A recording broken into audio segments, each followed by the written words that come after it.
My name's Lyn Baylis, and I'm talking about Pagan Priesthood today. My credentials, for those of you who don't know me, is that I've been a priestess for 45 years, a LifeRites minister for 25 years.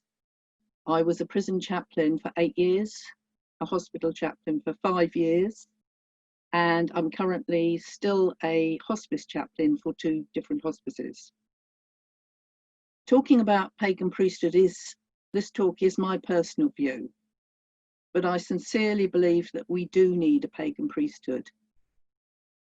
We need to address the unmet needs of all those people who class themselves as spiritual, not religious, pagan. Probably every single one of you watching this, whether you call yourself pagan or not. I am using the term pagan as an umbrella term because it's generally accepted. But I know many of you do not particularly like it, and I apologise if it's not how you view yourself. It is, however, accepted by the Home Office and therefore by the legislature of this country. And under those circumstances, pagan can include all of us who follow a nature-based spirituality, as well as druids, heathens, Wiccans, shamans, followers of earth-centered or ancient wisdoms, the craft, and well, I could go on and on. There's a myriad of other traditions and practices. So although you may not like the term pagan, I hope you will understand why I'm using it.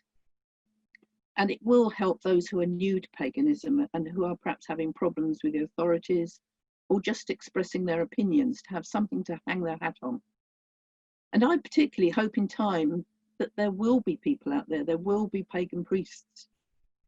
And there are at the moment, but we need to make it available for everybody. There are people out there who are competent to take this work on. And it means that we can educate them and we can educate the wider public by our example, as well as giving talks, lectures and workshops like this. So whatever we call ourselves, make no mistake, we are a significant number. But actually we are still a cultural minority in the UK, or so they tell me. The bottom line is, whatever path we follow, when we find ourselves in a vulnerable situation, in a hospice or a hospital, homeless or in a prison, for example, it can be so difficult to access spiritual help appropriate to our needs, or to find a priest or chaplain that we can talk to, someone who will understand our beliefs and can at least, by doing so, at least remove one layer of the stress, and someone that can help in other ways, some spiritual, some practical, and it will make their experiences in whatever field hopefully more comfortable. I had a friend who was in hospital for 9 months while the hospital chaplaincy tried to be supportive. They didn't understand her needs and she felt more and more isolated. And it was one of the reasons I actually joined the hospital chaplaincy department. It was to try and be there for others in that sort of position, to make a difference. Many pagans, of course, follow an established path or tradition, and within these, there are often, not always, leaders. And sometimes these leaders are given the title priest or priestess. Now, in a perfect world, they would provide the care and support for the people within their group or their organisation. But they don't get paid a salary for this work. They have day jobs, they have children, numerous other calls on their time. So it's not always possible for them to be there. And of course, there are others who follow a solo path where there is no representation. There's no one to guide them or support them through the stages of life or during emotional or even physical adversity. Whereas other beliefs can call on their priest, their guru, who do they call on? The pagan priesthood would be able to provide spiritual and pastoral care and counselling, of course, and whatever else may be needed by those who request these services. I have a great respect for all the people that are working in institutions and in the community, fulfilling the functions of a pagan priest without being known as such sometimes. They have a deep level of a commitment and must all at least have a basic understanding of the many pagan paths so that they can talk to people from any of those paths. The pay, if any, is minimal. You'll never get rich on it, I can assure you of that. Many, like myself, only ever get paid expenses. That it's changing now, and some organisations are adding pagan chaplains to their staff with legal contracts and a salary comparable to other priests and spiritual leaders. But even in a supportive chaplaincy department, there are no set standards for pagan priests or chaplains, nor is there training of any sort, and certainly no career development. In many cases, there is little or no access to support of any kind or guidance. And it is so easy when you're on your own out there just to let it take over your life. When I first started working in a hospital, I was surprised at how few pagans I encountered. And then I discovered that there were actually many pagans, including the staff, but they were not declaring themselves as pagans because they were afraid of being treated in a different way from the others, particularly those patients on the ward who felt quite vulnerable. Once I realised this, I designed a leaflet to go along with the other faith leaflets to say there is a pagan chaplain available. The uptake from patients who said they were pagan went up overnight. And when I started talking to them, I discovered that it was right. They felt uncomfortable and unable to express their beliefs and values, or to talk about their spirituality freely, because they didn't think anyone would understand them. And they felt that there was no one there who could offer them assistance. At the time that I wanted to work as a chaplain in the hospital, there was no proper vetting system, so anyone could turn up. Anyone could just rock up in the department and say they were a pagan priest. So at first there was an awful lot of skepticism from the chaplaincy department in particular about someone wanting to take on the position of a pagan chaplain. Fortunately, I was very lucky because after 8 years in the prison service, I had 2 coordinating chaplains from 2 separate prisons who could vouch for me and provide me with references. But as I say, I was lucky. And again, having said that, when I started out as a chaplain in the prison service, it took me an awful long time to be accepted, not just within the department, but to actually be accepted by the prison service itself. Excuse me. In fact, when my Ministry of Justice clearance eventually arrived, it was just before Christmas.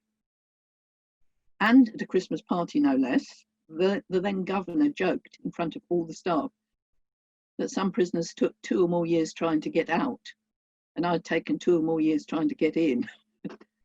And from that moment, actually, it was good. I was accepted as one of the team, but it was still a bit of an uphill struggle, and I still had to fight for funding for my prisoners.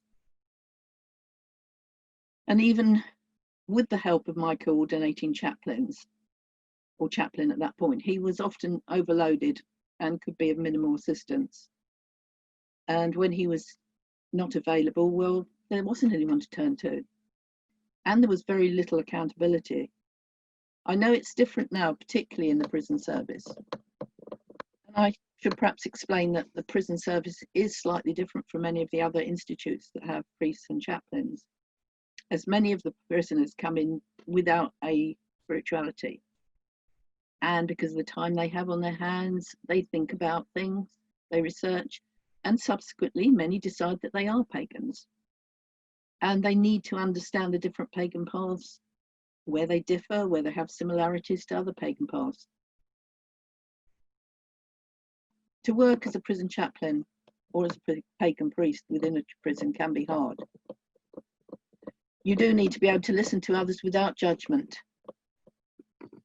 and to be able to help them to find their peace through meditation, and just to help them find their path.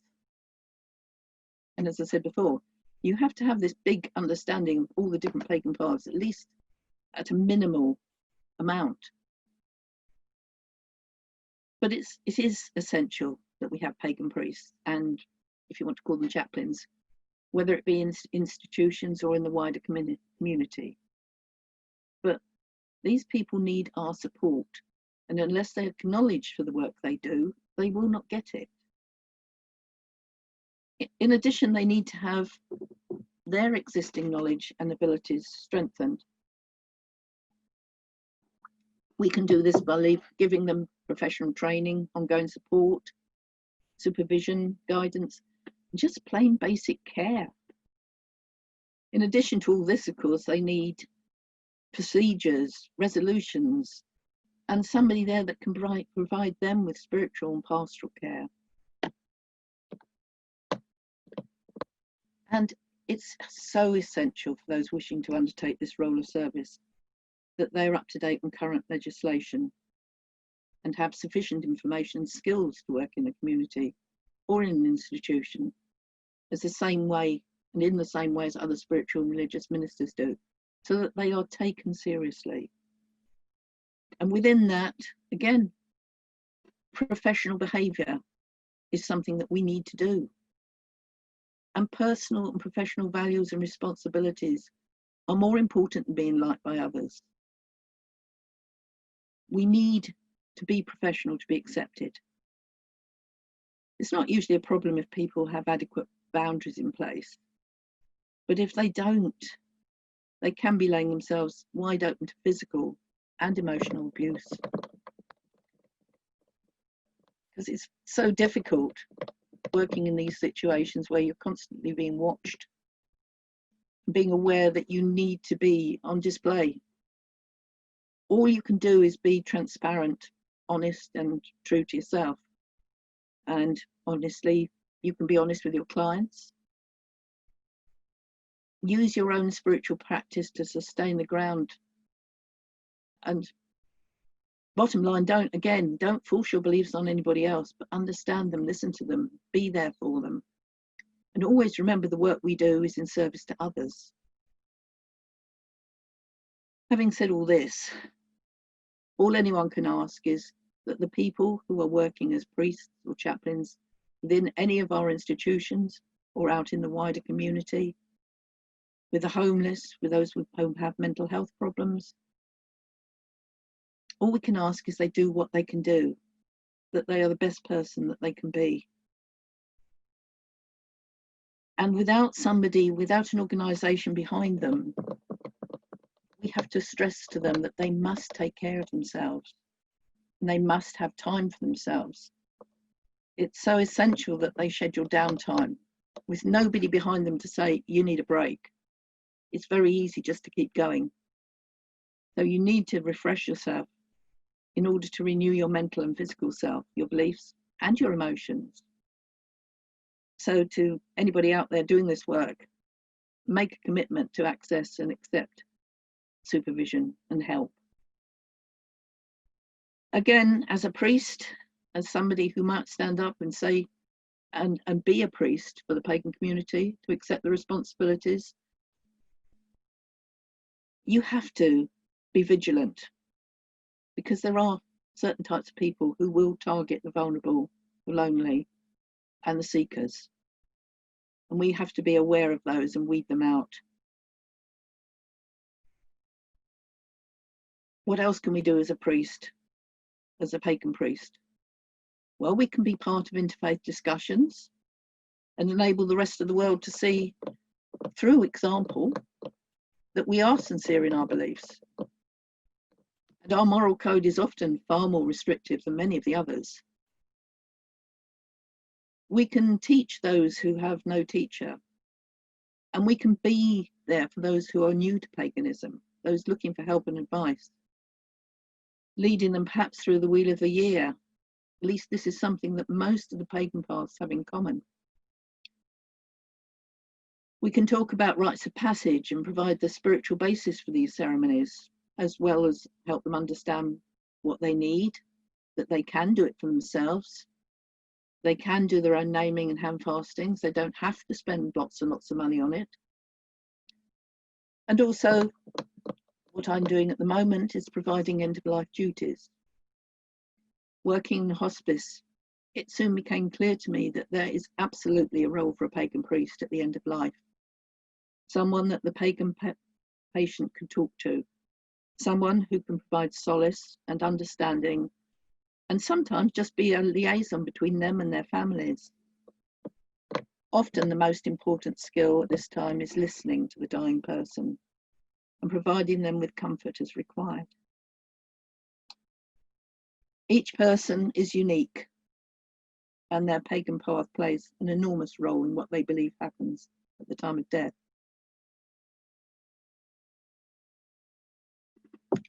So the rituals that surround death can take many forms. Each tradition has its own beliefs and symbols that often define the layout of the process that happens at death or through from life to death. To help somebody have a good death, there are a number of steps that we would normally take. Changing physical and symbolic things within the room, within the ward, to bring a soothing atmosphere that will trigger all their senses and help them to get a presence of the divine. And to help them and their families plan funeral ceremonies, start the mourning process, in fact. And I know that there are doulas and end-of-life midwives, and I'm really grateful for them being there. They're great. They do a lot of work, and they're brilliant. But I do believe that needs to be someone that the patient can relate to, who's around all the time, or at least the majority of the time, who they know they can call on, that they don't need special knowledge to find them. They're there in the hospice all the time. They can come and they can be with them and talk to them from the minute they walk through that door until, and they can officiate at the funeral, and then they can be there for their families for a short time to support them after the death of the person. So what does a priest do in the community or in the institutions? What is it that we need to have there? There needs to be support for our people, pagans, and those very loosely associated with pagans. There needs to be somebody there that they can turn to, that they can find easily, that will help them in their times of trial or conflict. And possibly even at times reconnect them with their own spiritual path. If we can empower them to find their true voice, we can enhance their lifestyle, their freedom, their spirituality. One of the things people say to me is, if we have a priesthood, then there will be hierarchy. I don't think that will ever happen. I have to admit, like any organisation, there will always be one or two bad apples. There will always be people who are in it for ego. But if the rest of society is aware of this, these can be dealt with. And if a priest is sincere in his or her work, then in my book at least, the ego must always be second to the needs of others. Do we have structures in place at the moment to support a pagan priesthood? Well, the answer is no, but we will have. Pagans and pagan priesthoods will never make you rich. And you just can't walk out of that job when you feel like it. Well, you could, but you'd never get the trust back and you'd have thrown it away. But we do need a professional, a pagan priest, there in a job that you can't pick up and put down. It's a vocation. It's not for the faint-hearted. Yes, it's something you can learn, you can work towards. But actually, to go in at that and to do that sort of work, you have to have a mental and physical strength, you know, to support yourself, to be able to regulate yourself, to be self-aware. So there's no backup, there's no big organisation behind you to help. You must have that correct motivation. As I said before, we serve others. The growth of our ego should never be at the expense of our clients or the community at large. And we need to feel empathy. We need to understand people. We need to be there for them, to support them. And we need social skills, the ability to listen and to talk to all types of people who follow all sorts of paths. And, well, another quality that doesn't always get mentioned is that you need to be brave. You have to stand up publicly for what you believe. You are, as I said earlier, representative of all pagans in those sorts of positions. And as such, it would be good to say you should be perfect, but let's be honest, we're human. So I will simply say that we try to be as good as we can be. And that, I think, is all you can ask of someone. And sometimes actually what is required is just to be aware that you can't do anything. You can't change a situation, and that walking away is often the only thing you can do. As I said, I honestly believe we need a pagan priesthood. But I believe it's imperative that when we put when we put people in a position as a pagan priest or a chaplain in any institute or in the wider community, they need to be able to enjoy parity of esteem in all things, along with the other mainstream chaplains and spiritual leaders. And this is only possible if we've established training, skills, knowledge, and the qualifications to back this up. In other words, we do need to have a professional organisation, one with policies, procedures, training, supervision, and pastoral care and counselling there for our people, for the priests themselves, and ongoing quality assurance for all those working in this role. If this has put you off, then you were never meant to be a priest or to take on the role of a pagan priest. If it is not, or I've made you a little bit interested in learning more, then please look on Facebook for Pagan Seminary or on the website paganseminary.org.